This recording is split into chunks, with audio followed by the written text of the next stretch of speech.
We all know photography is quite expensive. Cameras and lenses, they can cost thousands of dollars, but we not just need them, we also need a lot of accessories for that.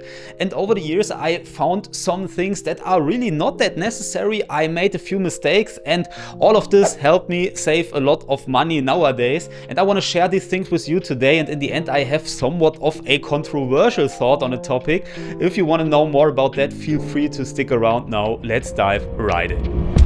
Hello my friends and welcome to this video today. So let's start with the first items that can cost a lot of money, but it's not that necessary to spend so much. And the first thing on my list are SD cards. And you might say now, well, you need to spend a lot on SD cards because you want to have good quality ones. And that is correct. You need good quality SD cards. You don't want to have them fail on you because in the worst case scenario, you lose all your photos and then the best camera and most expensive lens will not do much for you. And this is correct. I would suggest buying always quality SD cards. For example, I like to use this SanDisk Extreme Pro SD cards. That's what they call it. And while they might sound expensive, they are really not that expensive at all.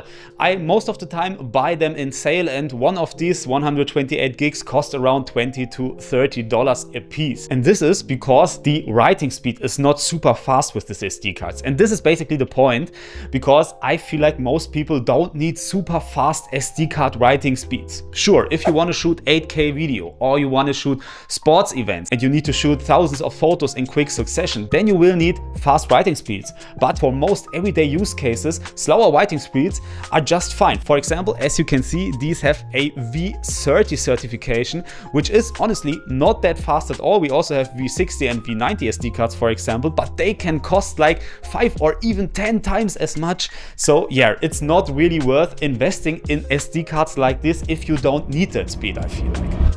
Okay, let's talk about the next category of things basically, and I'm talking about unnecessary accessories for tripods and carry-ons with your camera stuff. For example, I always buy these L brackets here. And while they are quite useful if you shoot a lot on tripods, so basically you can switch the orientation of your camera from horizontal to vertically very fast with these things, which is great, and I use them a lot of times.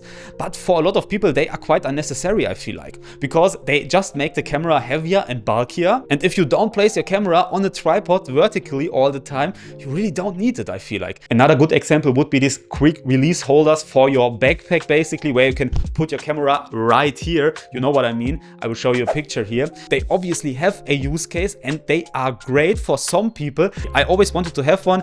I bought one a couple of years back and it was just laying around, and they are not super cheap. I paid like $80 or $90 for mine, and honestly, I never used it. It just didn't felt comfortable having the camera, you know, wobbling around here all the time. So I ended up not using that. So some accessories, they might make sense for you, but a lot of stuff you will not use. So I would suggest just trying it out and then see what you really want to use and what you really need. And again, having a smaller and more compact camera without a lot of accessories hanging around it, it's most of the time better.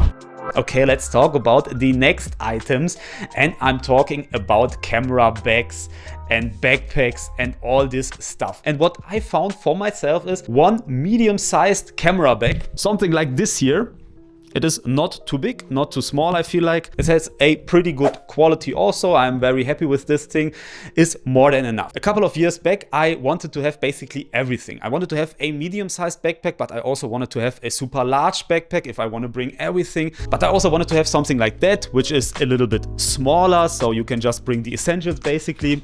And while this is nice to have, you really don't need it. And it is much more easy to just buy one good quality bag than buying like 3 or 4 different ones, because if you buy a lot of different ones, you tend to buy the cheaper ones, and cheaper ones really can fail on you. I had this problem a couple of years back when the zipper of my bag failed while I was in the mountain in the middle of nowhere. It was really annoying. So I definitely would suggest just buy one good quality bag and not a lot of different sizes. Okay, the next one here on my list is a classic one, and I'm talking about unnecessary filters. Basically, I've ever used only two different types of filters. First one is then polarization filter, because the polarization filter, it will illuminate the polarized light, as the name suggests, so you end up with less reflections, and in some occasions, for example, when you have water, you can look straight through the water, and these are things that are just impossible to recreate in post-production, because when you can't see through the water, you cannot do it later on. Same goes for an ND filter to an extent, because the ND filter is the second filter I use quite a lot, and especially when you want to do long time exposures of moving things, it is really hard to recreate in post-production, so I use ND filters. But everything else, for example gradient filters, they sound nice on paper, but you really don't need them, and I, for example, really don't use them at all. I bought a pack like 10 years back and never touched it, because it's just super annoying to place another filter in front of your lens. And the thing is, a gradient you can easily add in Lightroom or Photoshop later on. It will take like 2 seconds and you have the same effect, so you can save on that and you can skip buying that. ND filters, polarization filters, if you need them, for example, if you're into landscape photography, is a good idea. Everything else is wasted money, in my opinion.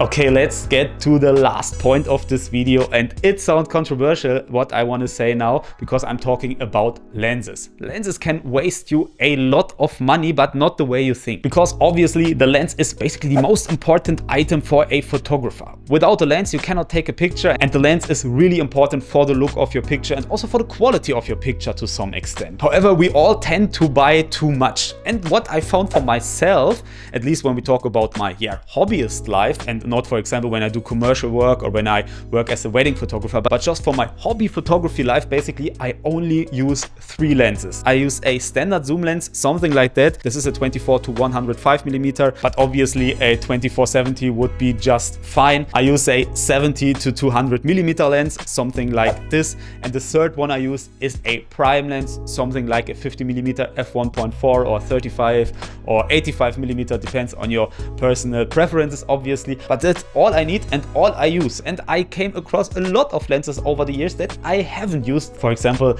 I like to do nature and landscape photography, and the most obvious thing would be a super wide angle lens, like for example a 16 to 35 millimeter lens. And obviously there are use cases for these lenses, but when it comes to my photography and how I like to shoot things, I realized that I really don't use this super wide angle a lot of times, and 24 millimeters that I have with my standard zoom is more than enough for me. So basically it was just a waste of space in my backpack and a waste of money, so I got rid of it and I really don't miss this thing at all. So yeah. So that's basically it for today's video. If you have any ideas or additions to that list, please let me know them in the comments below. I'm really happy to hear about that. Obviously, I'm just, a small creator here and share a few thoughts that I think are interesting. But if you have ideas, again, let me know them in the comments below. Also, feel free to take a look at my channel. I have a ton of other photography related videos over there. But for now, I wish you a great day and I wish you a great week, and I hope I see you in next week's video. So see you then and goodbye.